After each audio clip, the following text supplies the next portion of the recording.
I cannot remember an NFL final game of the regular season that was more dramatic coming down to this moment. We knew it was loser leaves town. The winner wins the AFC North. It came down to touchdowns galore in the last 2 minutes, a missed extra point that left the window open for the Ravens to win, followed by the first missed kick inside of 50 yards for Baltimore all season long, and the Steelers advance. Caroline, what do we make of it?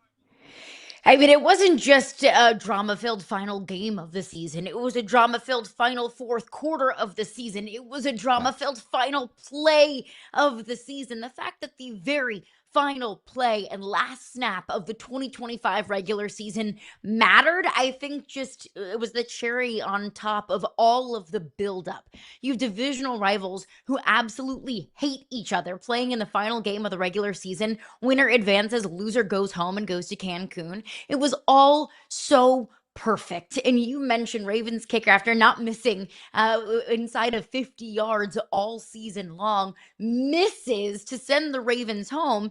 And what Mike Tirico pointed out after the broadcast was that the Steelers brought in a priest to sprinkle holy water on the field, and it was in that exact spot in that end zone exactly where the Ravens kicker missed. So I think it's just, last night was just such a perfect example of why we love football. The weird and kooky and wacky and supernatural and divine intervention of it all. The fact that it was kind of a boring game, kind of a snooze fest through three quarters, and then we had offensive fireworks with some really bad defense thrown in it in the fourth quarter. Because I think that was one of my big takeaways from the fourth quarter was, man, like, somebody's got to win this game, but I don't really know how spectacular and remarkably either of these two teams are playing. But I think Fitz, another one of my biggest takeaways, probably my biggest takeaway from this game and from the Steelers season as a whole.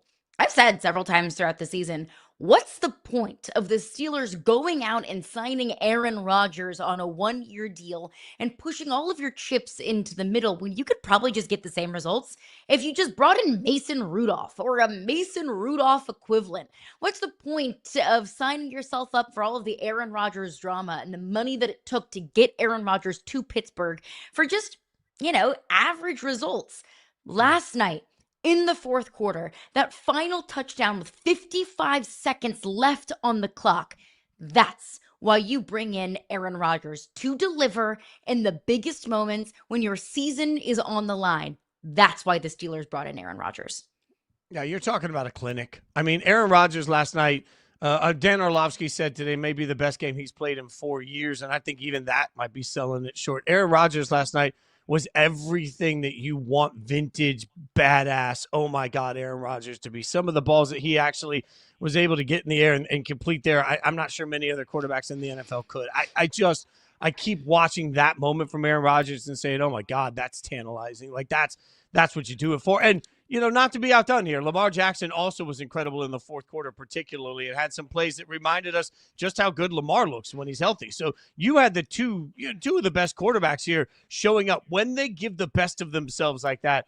My God, it's just so – and this is why, Caroline, I walked away from this and, look, this is where everybody's trying to figure out what's next, right? Mm-hmm. Well, what's next now is you've got a Pittsburgh team that's going to take on a Houston defense that scares the snot out of me, and a Houston defense that I think has the ability to make any quarterback look less than, right? So Aaron Rodgers is going to have to find a way to bring that version of Aaron Rodgers against the Texans. Much more difficult than it is to do against this Ravens defense. And the Ravens are going to have to figure out how to rebound. But just the thought that catastrophic change could come for either of these organizations based solely on an extra point being missed and then a field goal being missed at the end. It's wild to think about what a thin line there is. The difference here between we're headed to the playoffs, we won our division. If you're the Steelers, you're a 10-win division champion that we've spent all year making sound like, they're lost and they're about to fire everybody. So it's amazing how one kick changes so much in the narrative.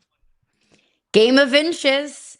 I mean, imagine if the Ravens make that kick. Imagine what our conversation is today. Is Mike Tomlin going to get fired? I mean, Aaron Rodgers just got retired by a young kicker. Like the narrative, the season, the record books, the history books are completely rewritten because a kick went wide right in the final seconds of a game. But also, Fitz, I know it came down to a kick. I know that was the difference, but I thought the Steelers were the better team really for a majority of that game. And there was a lot of ugly football being played. I mean, the Steelers should be ashamed of themselves for how their defense looks compared to how much they invested into that side of the ball. The Steelers are the most expensive defense in the NFL, and that secondary couldn't stop a nosebleed. But when you look at the Ravens, they had a couple of explosive plays. Obviously, the Zay Flowers touchdowns, the big Isaiah Likely catch. We had an early Derrick Henry run.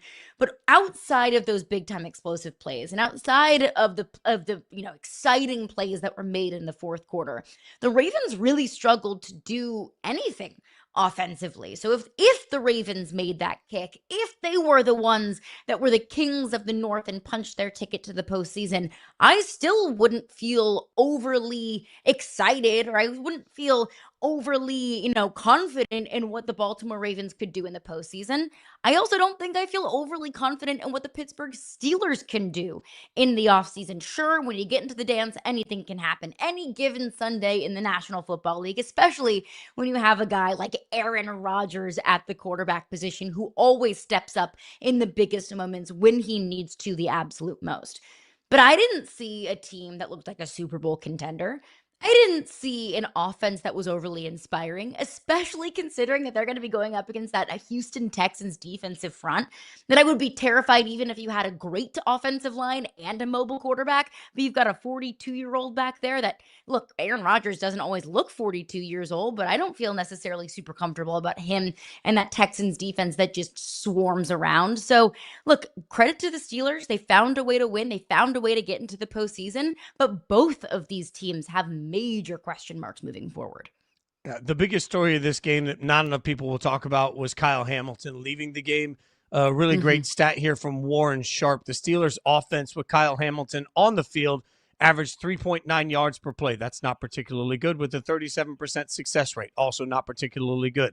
After Kyle Hamilton was injured 1 minute into the third quarter, that shot all the way up to 6.9 yards per play and a 60% success rate. So Kyle Hamilton leaving this game obviously played a huge part in it as well. Look, I'm long since on the record. I don't think Tomlin's going anywhere. I don't think the Steelers are making any drastic changes now that they've won 10 games and gone to the playoffs. I feel even better about that. What about Harbaugh, though? Because this is the great. Even yesterday, if you were reading the tea leaves and listening to some of Shefty's reports, he was making it clear that Harbaugh was a bigger conversation than Tomlin. Now Harbaugh goes home. They asked after the game, Lamar got asked about it, got a little upset that, hey, I'm just trying to emotionally deal with this loss, and you're asking me about it. So players were asked about it yesterday. Where are you now on Harbaugh moving forward with the Ravens now that their season is over, disappointingly, in Baltimore? If I had to bet on it, I would bet no, that John Harbaugh does not get fired. And yes, John Harbaugh is the Ravens coach moving forward, because I think the Ravens are very smart and measured and well-run organization, and well-run organizations don't make a snap decision just based off of one individual play and the missed kick or one game. But if you are a Ravens fan, or even anyone within the Ravens organization that would like to move on from John Harbaugh, I do not blame you. Because why do you have great coaches? Why do we consider great coaches great coaches? Well, because they motivate their teams to play their best football in moments and in games like we saw last night. Your lives, your season is on the line, and you go out and you play your best brand of football. The Ravens didn't. They played sloppy. They had 6 penalties in the first half and 9 total on the day. And now we at least have a pretty decently large sample size of John Harbaugh coach teams. This Ravens team falling short when it matters most, whether it's in the postseason or, a la last night, in the regular season. So great coaches motivate their teams to play their best brand of football in the biggest games, and John Harbaugh consistently finds ways to lose the biggest games. I will die on the hill that I think Harbaugh comes back another year with a lot of hot seat conversation around it then, and I do believe that the Ravens will look at a change at defensive coordinator. I think that's pretty predictable.